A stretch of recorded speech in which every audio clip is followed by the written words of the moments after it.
Good morning, new dunce. Hello, everybody. My name is Tag, and welcome back to an episode of the Minecraft Let's Play. Genuinely have no idea what episode we're on. I have been working pretty hard on the world in between the last episode and this one. I went to Tahoe, and I had a lot of free time on my hands because it is currently COVID, obviously, and you can't really go to, like, the village or anything. So I basically spent 95% of the time inside of the house, kind of just chilling out, doing school with a lot of extra time, and also every once in a while we went skiing. So don't get me wrong, it was a great trip, but point being, I had a lot of freaking time to play some Minecraft, and it shows. I've done a lot in the world, so I think we just gotta start off the episode with a good old-fashioned what I have done montage. I've been working a lot on the city. I got really inspired earlier. I made that building, and that building. This one is an art studio, which, you know, has all my different banners that I've been working on in it. I probably will do a separate part of the video later on, kind of just touring around this place, because I'm very, very proud of it. I also added a station over here that connects to New Bonk, so currently we have 3 stations, one at Spawn, one at the city, and one at New Dunce. I finally started work on the interior of the castle, which is definitely something that we will be doing more in this episode. First floor that I did is in this separate little building. This is the grand library with some nice couches and a big nether brick fireplace. I absolutely love the vibe. And the second thing is a thing that I've been wanting to do for quite some time. A war room and or map room if you want to be a little less violent. But yeah, this is just a giant room with a humongous map of my land. We are currently in this building right here, and it goes all the way over to this side of the jungle where there's a spruce forest, and also comes all the way down to our end portal. In the lawn, I like to call this place my lawn, because it kind of is. I finally added some flowers to it. I absolutely love peonies, so I figured it would just fit pretty well to add some peonies around, and I think it turned out pretty dang good, if I do say so myself. And lastly, I finally got perfect armor. I got some villagers, although half of them died after I got the armor, but I got the armor, so it's fine. I do have every single type of possible enchantment on my armor, apart from the different types of protection, so it's kind of nice, you know. I've been building all this crap in my world. I mean, this is a pretty, plentiful world that I have here, and I thought it was funny that I played on it for so long, and I still didn't even have freaking perfect armor. I thought that was a bit bananas. And last but certainly not least, I've been working on this little thing behind the Diet Coke can. Recently, I found out that you can get a heck load of flowers by doing one simple trick. If you come on over here to a patch of land, I figured out that if you bone meal a flower, it'll spawn more flowers around it. Now, believe it or not, I didn't know this. I knew that you could do this with big flowers, but I had no idea that it was a thing with little flowers, so I was overjoyed when I figured this out. Little did I know there was a better way of doing it. If you simply dig down one block, place a flower, and bone meal it, it makes a heck ton more flowers. And of course, yeah, that's all well and good. I can get a few extra flowers if I go to a patch of land, but I decided that no, that is incredibly lame, so I made an entire machine for it. Using the revolutionary technique I just showed you and some simple redstone, you can make basically an infinite flower maker. Simply by having a stack of bone meal and a flower of your choice. So let me just turn on the pistons. The pistons right here will move the grass back and forth so that every single time a flower is placed on it, it'll break it, right? So you can see where this is going. Place a cornflower on the floor, and you just hold down the bone meal button, and you get tons upon tons of flowers. With this machine, I can get 8 stacks of flowers with a single stack of bone meal, which is absolutely bananas, so I took it upon myself to just get a bunch of every type of flower, and I did. So now we have a really good amount of dye, and we also have a really good amount of flowers, which I can use to decorate the world and make everything look just a tad bit nicer. But now that you know what's happened, the question still lies, what are we actually going to do in this episode? And I think I'm going to start off with the first thing being, I want to work on this castle over here. Because I'm really, really freaking pumped to have a lovely castle that is filled with different rooms and such. I do actually have an idea to basically just destroy all of the houses over here and to give everyone a room in the castle. But I'm not entirely sure if that's going to go down. Mainly because I'm trying to, like, break away from people joining my world. It's kind of it's my world, honestly, and I don't really, like, want to have to look after other people. And it's sometimes a little stressful because you have bad people join, and dupe and, do stuff like that.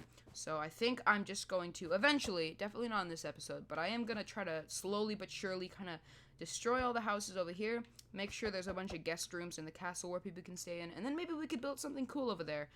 No idea what, obviously, but, food for thought.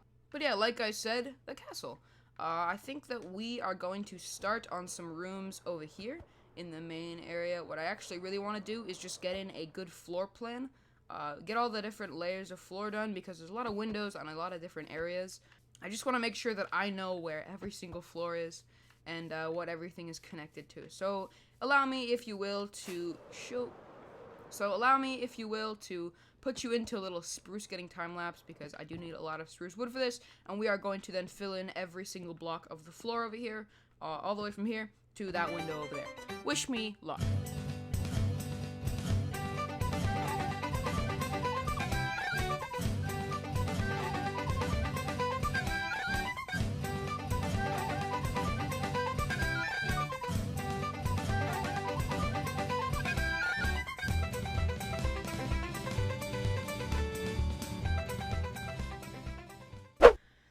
Alright, so I got a bit of this lovely wooden floor down, and I did start on the planning of the staircase. And you know what I absolutely love? When you make a staircase that fits in perfectly, and it just perfectly lines up with where you need to take it. So the first part that I've started the staircase at is at Y level 102, and perfectly lines up with the next floor. I absolutely love that. It just makes everything so seamless, because a lot of the time, unfortunately, you make staircases, and a lot of the time they don't work. In fact, I think staircases are probably my biggest problem in this game. The thing that I really just cannot ever do right, and it finally just went perfectly. So yeah, I got a nice floor going. I'm gonna make some floor plans, figure out what's gonna go up here, and probably also get the floor in over here. This is actually gonna be the throne room and dining room. So I think I'll probably have some sort of kitchen over here in this area that can connect via hallway through here. That'll end up, so the throne's going to be right here, which is why I moved the windows up one, because I want to have it raised up a tiny bit.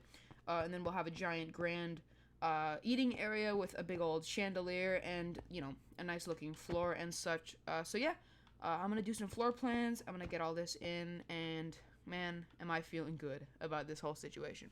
Alright, the floor plan is basically done. It is surprisingly difficult, but I think I found out a good way of doing it. For example, over here I had some extra space, so this is going to be like a closet sort of thing. Every room is going to be slightly different, but with the same general vibe, so, you're just going to have to kind of trust me here. Although I do think I could put a closet right here. Problem is it connects right there. Yeah. Alright, so yeah, I apparently don't have another block to fill that in. But yeah, I'm going to make these walls up high. I'm going to try to finish this hallway first, and then I'll move on from there. So yeah.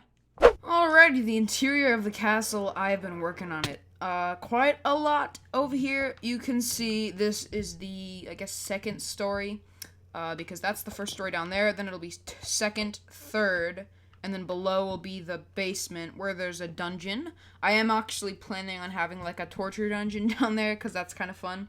But yeah, so yeah. Up here, this is the main staircase, takes you all the way down here to the very highest point in the tower, my bedroom, which will be up there in the tallest tower, but this will connect down to one of the entrances over here.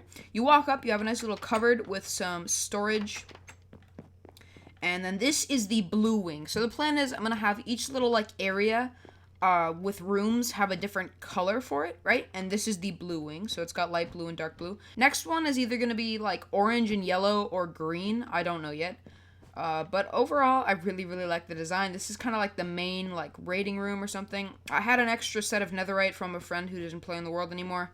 And some two nice seating areas over here, some shelves with the two different types of blue flowers. And here you have the main blue wing hall. Over here, we have the kitchen. This is not the kitchen for the entire castle. This is just the kitchen for this area, just in case, somebody in here wants to come over and get some food. They grab, a melon, and they can cook some stew. Next up, we have the grand bedroom over here. This is the master bedroom of the blue hall. We have a nice little closet, and a nice 4-poster bed. Every single bed in the castle is going to be a 4-poster bed, because, come on, how can I not do that? A lovely fireplace, and, a cool karate picture on the wall. Next up, we have another bedroom. This one has a great view of the church right there and some of the desert. Lovely fireplace, 4-poster bed, and Donkey Kong picture on the back. And the third and final bedroom, this is just kind of like more of a flower room. So this is like, it has some flowers up here on the wall because you can kind of see out that window right there. Get some nice light in. So, you know, you have a window that gets light in. You might as well plant some flowers in front of it. Lovely bed, big old fireplace, cool little carpet. You can kind of see the general idea that every single room is going to have. Like beams in the roof, 4-poster bed, fireplace. That's like what's gonna be in every single one. And then last but not least, we have a little storage room over here with some kegs full of alcohol, presumably, and some bottles. And yeah, that's basically it. It's also kind of hard to see, but up here you can see some banners that have a little design on it, which I think is pretty fun. If you come upstairs to the 3rd floor, there'll be some really cool rooms up here.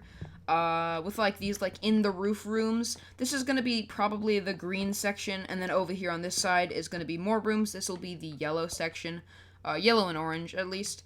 So I'm really excited about that. Keep on coming up. Eventually, and I'm saying eventually, you will start to reach some more rooms. You know, just rooms in, this is the biggest tower, as you can see. So we're in that one tower with the 4 things on the very top. And if you just kept on going up here, you would eventually reach my room. I think the Y level is like 170, or probably actually a little bit more than that. But I absolutely love just the feeling of going up higher and higher. It's a really cool vibe. You can see how high above the actual world we are. Keep on going, and you reach this little area, which is like a lobby. I guess that's what that would count as, a lobby. I have a nice little chair right here. Some windows that you can look out, which I actually just added because I realized you could put them there. Storage closet, and if you come over here, this is how you get into the master bedroom of the entire castle. This is my room because, you know, I deserve the master bedroom, apparently. Come up the spiral staircase, and here you have my room. And yeah, all of that was inside of this tower right here. Overall, this place is looking great. I think I'm going to stop working on it for now, but I'll probably do some off camera. So if I come back in the next episode, there might be some more. Alright, next up on the chopping block, I think that we ought to do another bit of the farming area that we've been working on. Last episode, we built this lovely sheep farm, which, by the way, works very well. But over here, on the opposite side, I want to build a melon and pumpkin farm. Plan is just have melon farm on one side, pumpkin farm on the other, and then stained glass, orange and green. I think it'll look pretty cool. My goal is to have this base, my goal is to make this base livable. So if you were to live in this base, you would never have to leave. That's my goal. Apart from maybe getting trees, but like survival-wise, you would be able to get everything you needed. So currently we have basically everything except for a beetroot farm, which I think I will also do in this episode, and melon and pumpkin farm, and an animal farm. Although we actually have the animal farm built, there's just no animals in it because they despawned when I first got them in. So yeah, I'm gonna just kind of get some of this area planned out. This actually used to be where the farm hall was gonna be, but it got changed. So this is kind of just an open room, which will make it really easy to build this farm. So yeah, I'm gonna build that, and I'll come back and keep you updated on it. Farm making is going well. I'm very proud of this one, actually, because I did technically come up with this design on my own, even though it's not that hard. Basically, observer senses this stem here grow a pumpkin. That makes the piston go, shoots pumpkin out onto this little bit of water right here, shoots into the hopper, into the chest where everything is collected. This is how big it's gonna be because I really don't need very many pumpkins and or melons. And also there's no off switch, so it'll just fill up and overflow once it, you know, fills up. But overall, everything is looking pretty good. I am going to build this one with you, I do believe. And it should be a good time. So, you know. But yeah, I'm really enjoying, slowly but surely, making my base, like, its own little, like, livable area, because I just think it's totally fun to have every single type of farm in, such a small area, you know? Just the fact that I have, like, all of this space in my base, and I can, you know, just build anything I want anywhere. I do think it's really, really freaking fun. And I also really like building these little mini farms. I've never been a huge fan of building large farms. I feel like it's kind of overkill a lot of the time. But little guys like these just kind of work perfectly, you know? They fit in really well, and they can always look kind of nice because you can have, like, different colored glass and stuff, and you can, like, see inside. It's a little futuristic. But overall, I absolutely love doing farms like this, and I'm proud of myself for coming up with my own design. It wasn't super hard, like I said, but it's always nice. I recommend you challenge yourself and you go out and you try to, build your own thing, because just copying designs gets really, really boring after a while. So even if it's not the most efficient, as long as it works, it doesn't really matter. Alrighty, getting in the strip logs. Boom. Now we just gotta add the redstone. And adding this redstone makes this farm fully operational. It's super simple. You can copy this design if you want. It's not like I've branded it or anything. Let me just bone meal these guys really quick. Boom. Boom. Boom. And as you can see, this is a really good sign. It just shows that everything's working correctly. So that'll mean when this is updated, it'll break the pumpkin.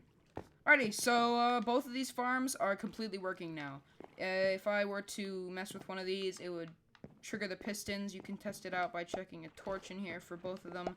Chuck that into the water stream, and they will both end up in these little chests right here. Absolutely loving everything about it. So now I'm just going to finish the rest of the room, get a roof on, get a back on it. Probably actually put in some extra storage, so like once these fill up, I can manually put them in here. And then I'll fill out this glass. So yeah, and then after that, we will probably go and work on a little mini trident killer skeleton spawn. Okay, so technically speaking, the only other thing in the base that I want to do in this episode is a cacti farm that'll go right here. Literally will look exactly like this, except it'll have cacti in that window right there, and it'll just be a zero-tick cacti farm. Actually, probably two of them, because it's kind of freaking slow. But so I'm going to build that probably later in the episode. Currently, I would really, really like to figure out a bone meal farm over here, because right here, I added a bone on this building, because right under it, if you come on over, is a skeleton spawner way down there in that hole. Plan is, I'm just going to have an entrance somewhere over here, just a ladder going down, and then a spot I can AFK with automatic trident killers, with a bunch of skeletons. I want to make it high-tech, you know? I want to have an on and off switch with a bunch of, like, lights around it so that I can turn it off if I need to. But yeah, I'm probably just going to start on that right now. I'll cut back to once I've done a little bit of work on it, and I can show you the ropes. So I am extremely angry. This is the hole that I was talking about. I flew on down without a care in the world, only to find a creeper down here. Creeper blew up, and with it, it took the skeleton spawner. I did not know that was a thing that could happen. I'm really, really pissed, because now I have to find another one. I'm not going to do it in this episode. Alright, so despite the previous failure of the bone meal farm over there, I actually ended up using a website that can find dungeons in your world just by giving a seed. And so right here, it turns out actually it's right under this bit of dirt right here. There's another skeleton spawner. So I just ended up kind of building my very own little skeleton AFKing spawner thingy. That's the spawner right there. This is the storage. Very good. This is like maybe 10 minutes of work. I apologize for the trident killer noise. This is a trident killer farm. It's pretty actually simple. Skeleton spawn into water. Water goes down into trident killer. Trident killer kills them. So last thing I'm going to do in this episode is I'm just going to freaking build a AFK zero-tick cactus farm. Just like the one that you saw over here. That's actually a sugarcane farm. This one, literally just going to replicate this right there. Should be pretty easy, but, you know, the problem with these farms is that you kind of can get the actual basic design, but then you have to customize it everywhere else. So, for example, like, I made the sugarcane farm up there already, right? Like, that's easy, but hooking it up to a lever that'll turn it on and off is harder, and then hooking it up to a chest that collects is even harder. So, you know, I just gotta do my best. So yeah, I'm just gonna do that, and then we're probably gonna end off the episode. Wish me luck, boys. Gotta say, this has been a very successful episode. Here we have the zero-tick cactus farm. Really, really simple. Looks just like the other one, as you can see. This is the on and off switch. Currently, it's off. Makes a lot of cacti. This is where it ends up the major storage. I got like maybe 9 stacks in a few hours. Probably not even that much. I mean, it's efficient, is what I'm saying. But yeah, everything looks great. I'm feeling good about everything, so I think it's just high time that I end off the episode. This has been a pretty fulfilling one, done a lot of stuff, so yeah, thank you all so much for watching. My name's Tag, and I will leave off with a fake death, because I don't actually have a wave anymore. Bye-bye!